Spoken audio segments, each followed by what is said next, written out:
Hey guys, it's me, Seren, back with another video. Somebody left a comment on how I always say that. I just that's just always what I want to say. Like it's almost like a unconscious thing that I just always say when we start videos. It's just like the first thing that comes out of my mouth. I wait to make sure it's recording, that the light turned on, and then I just say it. So hey guys, it's me, Seren, back with another video. This is gonna be a review of Moonlight, the movie Moonlight. But it's going to be less, it's going to be a review, but it's going to be just mostly my feelings about it, because I don't want to spoil it, so I'm really not going to talk in too many specifics about the movie and what happens and what the movie's about. But I'm just going to kind of tell you guys just kind of my reactions to it and how it made me feel and some things that it made me think about. So for anyone that doesn't know, Moonlight is a movie that recently came out, was directed by Jenkins, who's a black director from Miami, and it was based off of a play by a playwright, I'm going to make sure I get his name right, named Tarell Alvin McCraney, who was also from Miami. They didn't know each other when they were younger, but they both grew up around Liberty City, which is where the movie is also filmed, it's like the projects, it's like the hood or whatever. So Tarell Alvin McCraney is a gay black man who wrote this autobiographical play called In Moonlight, Black Boys Look Blue. And the play ended up getting shelved. It didn't really catch on, it's not Hamilton, tons of plays, get written and get kind of limited, I don't want to say release, but you guys know what I mean. So the play ended up kind of getting shelved, and then it ended up circulating around in a way to Jenkins, who had made a film, and I don't know the name of the first film that Jenkins made, which I should know. Let's see. Medicine for Melancholy. So he made his first film, Medicine for Melancholy, in 2008, and Medicine for Melancholy was really well received. And then he kind of fell into a sophomore slump, and he couldn't get another movie made. So he was like, you know what, maybe this movie stuff is not for me, and I just whatever. And then he had friends no, you need to keep making movies, and by kismet and some twists of fate, he ended up receiving this treatment for this play in Moonlight, Black Boys Look Blue, and he ended up reaching out to Tarell Alvin McCraney, and they decided to make this movie. That's kind of the short, condensed version. So I'll have tons of links in the description box if you guys want to kind of read more about how this movie specifically came about. I was talking to someone on Twitter, and she didn't know it was based on a play, and it seems like a lot of people are not really aware of a lot of the backstory of the film. So there will be, like I said, lots of links in the description box for you guys to check out. But yeah, so the movie Moonlight is about a young boy. He starts off young, but it's about the life of a man named Chiron, who is a black gay man living in Miami, in Liberty City. And so the movie is kind of split up. It's broken up into these three parts. So the first part is called Little, and it's when he's a young boy of maybe 11 or 12. And then the second part is Chiron when he's a teenager, and then the last part is called Black, and that's when he's an adult. And they have three different actors playing the role at different times. And we basically the people are calling it a coming of age movie, tale, whatever, because it's just about him growing up in Miami and his life. It's not very plot driven, so there's not a setup and then the pinnacle and then the third act. It's not like that. It's not a plot driven movie. It's really a coming of age tale of these things that are happening in this man's life that kind of lead to him becoming the adult that he becomes, and identity. It's a movie about identity. It's a movie about identity, about the things that shape us, about the events that shape us into the people that we become and the adults that we become. And it's resonating with a lot of people. It has a lot of buzz. It's got a lot of Oscar buzz.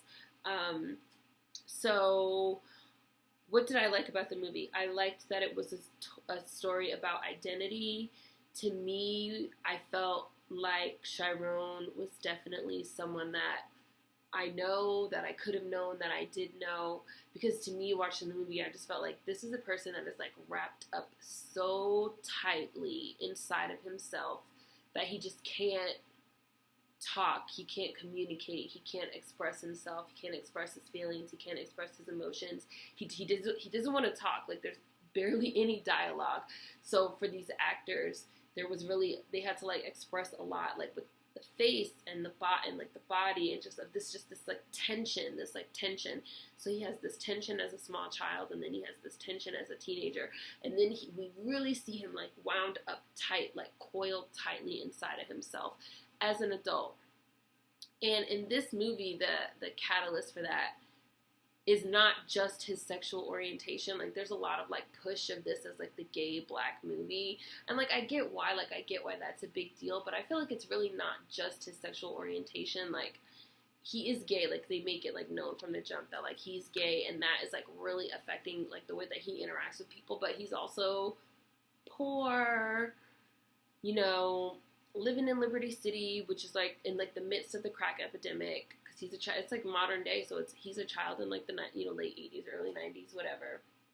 So he's living as a child in Liberty City in the midst of like the crack epidemic. Like, so there's like abandoned buildings, and like he's like chased by some bullies in an opening scene, and he like hides in like a fucking crack house, like, and there's like vials on the floors. So we just like see him experiencing all these things, and I just feel like I've been talking so much about like trauma, right? Like intergenerational trauma, and just like growing up in these environments and in these situations that like impart all this trauma onto your black body, and just like not knowing how to handle it. So you just like turn inward and you just like coil up tight inside yourself. And that's relatable for like anyone. Cause I know there's going to be tons of people that's like, I don't want to see it cause like the gay shit and blah, blah, blah, blah, blah. But like, that's relatable for anyone. Like, whatever.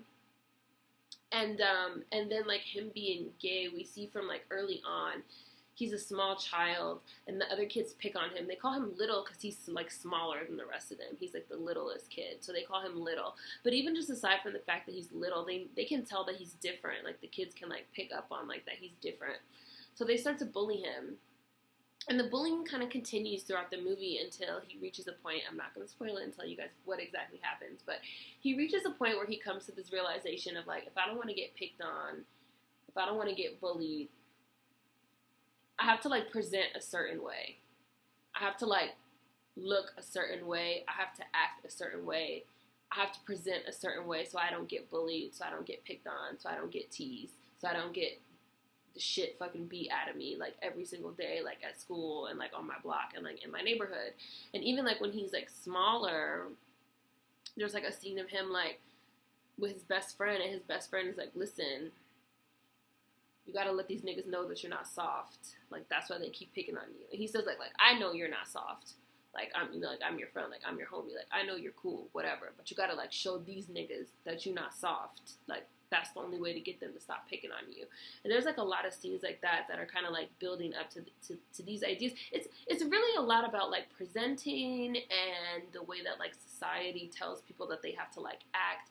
And again, like the main theme of like this particular movie, since it is autobiographical and it's written from the perspective of this like gay male playwright, is about sexual orientation. But I feel like this could like encompass like so many different things, which is part of why, again, I think this is like a movie that's resonating with a lot of people, because this is something that could like encompass like so many different things of like the way that you look, the way that you present, the way that you wear your hair. I recently cut off all my hair. I couldn't tell you guys how many comments I have about like, why did you cut your hair?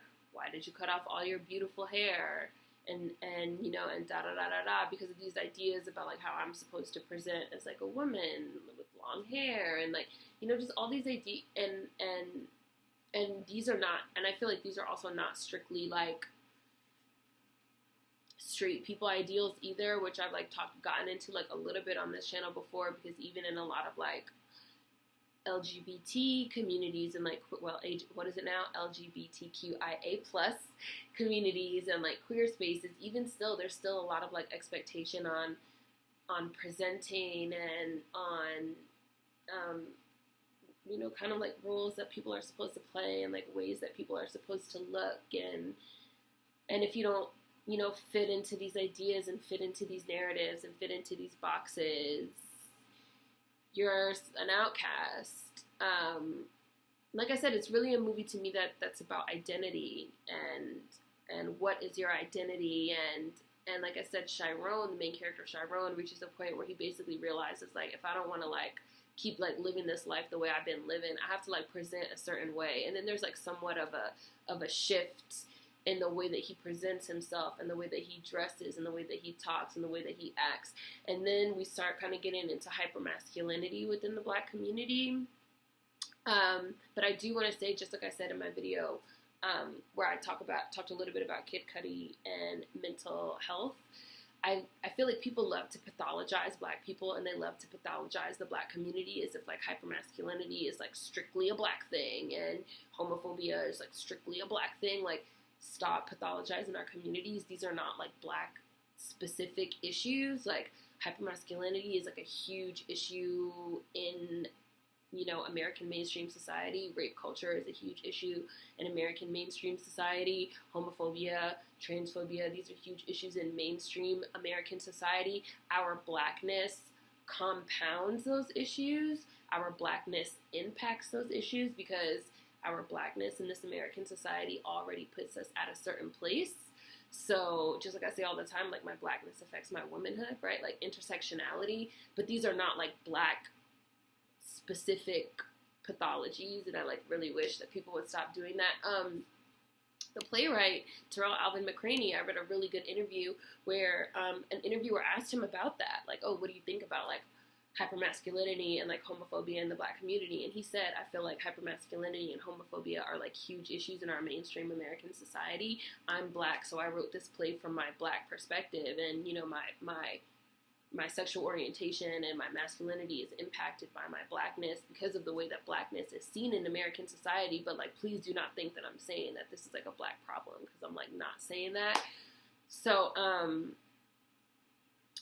I definitely felt, and I really appreciated that he said that in his interview, because I just hate that. And like, so many Black people like fall into this like trap of like believing this pathology about ourselves. But like indigenous peoples, and I'm not necessarily even just talking about like NDAs in this country, in North America, but like indigenous peoples all over the world, like a lot of us will never know like what our like original, like customs and ideas regarding sex, sexual orientation and gender and all this stuff. Like, a lot of us will never even know like what our original like indigenous culture was, because colonization like touched everywhere all over the world, and colonization brought all these kind of like puritanical ideas and these Victorian notions about patriarchy and gender roles and like homophobia and hypermasculinity and femininity. This is all like the result of colonization. And like I said, it impacts us differently because specifically we're Black, which,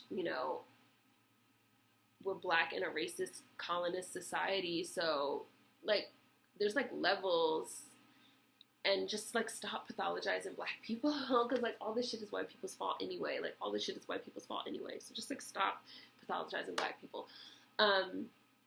But yeah, there's just like definitely, and like I said, a lot of people have been like, a lot of the discussion about like the identity, the heart of this movie being identity, and how it's like relatable to anyone, because again, like, these are not like specifically like Black problems. Like, the idea of like hypermasculinity, and you have to be like a big, like a big dude, like playing football, and like have you seen fucking Friday Night Lights? Like, have we seen Varsity Blues? Like, these are like, these same type of societal ideals also like affect white people. So like, it's not like Black pathology. But in our communities, because of our Blackness and the way that our Blackness has historically been seen and been treated and been dealt with, and racism and chattel slavery and bucks and just the whole pathology of Blackness has kind of like twisted it into something different for us. But this is not like a Black pathology. Like, this is not natural to Black people. I know I'm kind of like getting off track a little bit, but I just like really want to like make it clear that that's how I feel about that. And a lot of the reviews have kind of been like, I feel like a lot of the reviews have been kind of racist because a lot of the reviews have been very much like, you know, niggers, they're just like you know, like, oh, this is a movie about drugs and gangbangers and, you know, there's thugs in it and there's, you know, crackheads and drug addiction, but this is not a gangster movie. Like, I read, like, a review that literally said, like, there's drugs and gangs in this movie, but this isn't, like, your typical gangster movie. Or, you know, Washington Post ran a review that said, like, you know, Moonlight is about a poor gay black boy in Miami. Here's why everyone can relate. Like, everyone can relate because it's a movie about identity. It's not like fucking black people are, like, you know, sideshow freak zoo attractions and you are trying to like find out a way to like empathize with us and like relate to us. Like, that shit is offensive.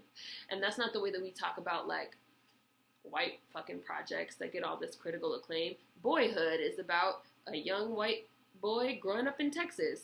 Here's why it's relatable to everybody. There's still a lot of like, and that's also why I kind of feel weird, I think, about like the positioning of this as like a gay movie, because there's like still all this like othering going on, in my opinion. There's like still all this like othering of like gay and like black and like but it's still relatable to you, you know, even though they're other, you know, like, no, like, this is a story about identity, and again, like, about a person that is like going through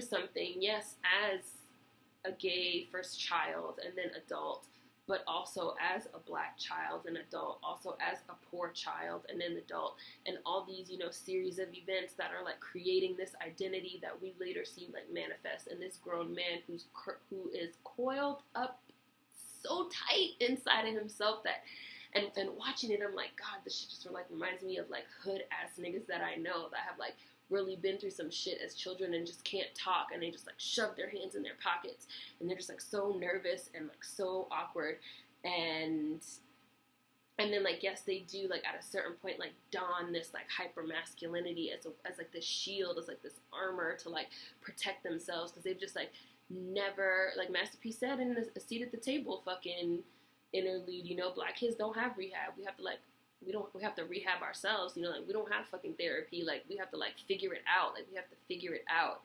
And it just reminded me of just like so many people that I know that just like been through some shit and just like never talked about it, and like just like are dealing with all this trauma, and they're just like inside themselves, you know. And that's straight homosexuals, like bisexuals, like that's like, and it's just like trauma. It's just like I said, it's like a movie about like trauma and like identity and series of events in a person's life that lead to them, you know, becoming a certain person. And just the acting is really, really superb. The acting is really superb. Like I said, he's played at 3 stages of his life: as a child, a teenager, and a man. And they don't really look that much alike, but like the script and the directing, I know, like, had to have been fantastic, because, and like I said, there's not very much dialogue because Chiron doesn't really talk that much. So it's all in like these like facial tics and these like facial expressions and this like bodily expression, that you're really able to believe that this like young boy grew into this teenager, that grew into this man that's really trying to like work through all this trauma because he's poor, black, gay, you know, in this society that is telling him that his identity has to like present in a certain way. And if it doesn't present in that certain way, then like he's not safe, you know, like, and it's a great movie. I definitely recommend that everyone go see it, because it's a really, really, really great movie. Like I said, the acting is just amazing. He has a father figure, who's awesome. What's the name of his father figure? Let me tell you, I know you guys will know. His father figure is Mahershala Ali. I hope I'm pronouncing that right. He's amazing. His father figure is a crack dealer that finds him when he's hiding in the crack house from the bullies in the opening scene, and he kind of just like takes him like under his wing, and he looks out for him, and he gives him money, and he lets him come to his house to like eat. And his girlfriend is played by Teresa. His girlfriend Teresa is played by Janelle Monáe, who's like really, really, really just like maternal with him and soft and delicate. And we see that they develop a relationship that continues throughout his life, like even into adulthood. And so there's also kind of like I said, there's a lot of meditations on identity, because there's also like a flip in identity in the character of Juan, the drug dealer, because we know he's a drug dealer, right? Like, we know he's a drug dealer. There's no, like, that's not like a big reveal or anything. Like, we know from the jump that he like is a drug dealer, like he deals crack. But he's like very, like, he steps into this role with Chiron, and he's like very nurturing with him. He's very caring with him. He takes him to eat. He takes him swimming. You know, he tells him about life. There's a scene where they talk about, you know, being gay and what does that mean, and Juan says to him, like, you don't have to let anybody like beat up on you or like call you slurs. Like, it's fine if you're gay, but you don't, like, that is not okay. But like Juan is also like I said, like, a lot of people talk about hypermasculinity, and like I said, they like pathologize the Black community. But like Juan, for example, again, is another way of like flipping these ideas of identity, because like Juan is like a big, you know, like masculine ass nigga that wears like do-rags and like earrings and has like goals on the bottom, but he's not, we never see him as like a threatening figure. You know, he's like this calm within the storm for Chiron, and Teresa is too, for a really long time. So even the idea of like hypermasculinity, the way that it's like so often critiqued, is kind of like ripped to shreds even in this movie, because there's this idea of like, well, you can be masculine and you can also be caring, and you can fucking be a drug dealer because you live in the hood and there's nothing else for you to do if you want to get money, but you can also look out for the kids, and you can also be gentle with them and nurturing with them and take them swimming, and there's a lot of, like I said, like, it's a movie about identity and these identities that we create, and, you know, the way that we present and the way that we're forced to present to the world and in our society that's just like really binary, like it's either this or that, you know, which I really, really liked. Because I also don't feel like masculinity, a lot of people are acting like masculinity is like inherently a bad thing. I don't think that masculinity is like inherently a bad thing, and I don't think that Tarell Alvin McCraney was trying to like say that either. I think he was just like making a statement on, like I said, identity and the way that a normative binary society pressures you to present a certain way, you know, because of what they think that your identity should be, you know? Like, I don't think masculinity is inherently bad. Like, I myself like to, like, play around with, like, masculinity and femininity and androgyny. And, you know, there is, like, some power that you can, like, feel when you're, like, dressed a certain way. And, you know, and I don't think that that's inherently a bad thing. Feminine power, masculine power, tapping into that regardless of gender or sexual orientation or anything like that. And I find that there's a lot of people that like look at things, again, like in a really binary way of like masculinity is like bad and we need to just like get rid of all masculinity. But I don't think that, and I don't think that that's a message being sent with this movie either. I think that it's just all about, like I said, trauma and ways that Black people, Black kids, poor Black people, Black men specifically, Black queer people are kind of forced to internalize our trauma because of the way that society sees us and because of the way that society kind of insists that we're supposed to act and identify and present ourselves, and kind of like seeing this character of Chiron kind of navigating that and working through that. And I personally feel like that's the point of the movie. And that was how I felt, you know, watching it. I don't know. The acting was really great. It's very, very artsy. I'm going to go ahead and say it's like artsy art house art, and it's like filmed in like blues and pinks and purple. It was a little overly artsy for my personal taste. It's very art house cinema. Like, I don't need a whole entire movie to be like shot in like blues and purples and pinks, but I am glad, I'm really excited that these types of movies are being made about Black people. I think they're really interesting from a narrative, you know, perspective, from a visual perspective, from, you know, like these types of movies need to be made about Black people. It's really nice seeing queer Black people up on screen because you so rarely see us. So, I mean, I think it's an important film for sure, and I think that everyone should definitely go see it. Yeah. So let me know what you guys think in the comments. Of course, I'll have links in the description box. Have you seen it? Are you planning to see it? What do you guys think? So, food for thought as always. See you guys next time. Peace.